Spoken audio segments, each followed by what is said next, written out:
नमस्कार मंडळी, पुन्हा एकदा स्वागत करतो तुमचं आपल्या एका नवीन व्हिडिओमध्ये। चोराड्याचं भव्य दिव्य मैदानात संपन्न होत आहे। काल अशी अपडेट आली होती की मैदान बरोबर 7:30 वाजता चालू होईल, परंतु मित्रांनो थोडा पाऊस झाल्यामुळे थोडा टाईम लागणार आहे। आत्ताच आयोजकांशी बोललो आहे, मैदान मित्रांनो चालू व्हायला अजून 40 ते 45 मिनटं किंवा 1 तास लागू शकतो, परंतु मैदान 100% मित्रांनो चालू होणार आहे।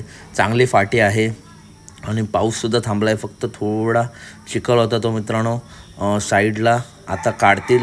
थोडाच मित्रांनो चिखल होता आणि आयोजकांशी मी बोललो आहे, 40 ते 45 मिनटात मैदान 100% मित्रांनो चालू होणार आहे। एकदम चांगली फाटी आहे। तर कशी वाटली अपडेट नक्की सांगा। व्हिडिओ आवडली असेल तर नक्की व्हिडिओ लाईक करा, चॅनलला सबस्क्राईब करा आणि थोड्याच वेळात या चोराडे मैदानाचा थरार आपल्याला बघायला भेटणार आहे पित्री लाईव्हवरती, त्याच्यामुळे मैदान नक्की बघा। अपडेट आवडली असेल तर नक्की व्हिडिओ लाईक करा, चॅनलला सबस्क्राईब करा, कारण अशाच महत्त्वपूर्ण अपडेट नेहमी आपल्या चॅनलवरती येत असतात। चला तर भेटूया पुढच्या व्हिडिओमध्ये। धन्यवाद मित्रांनो।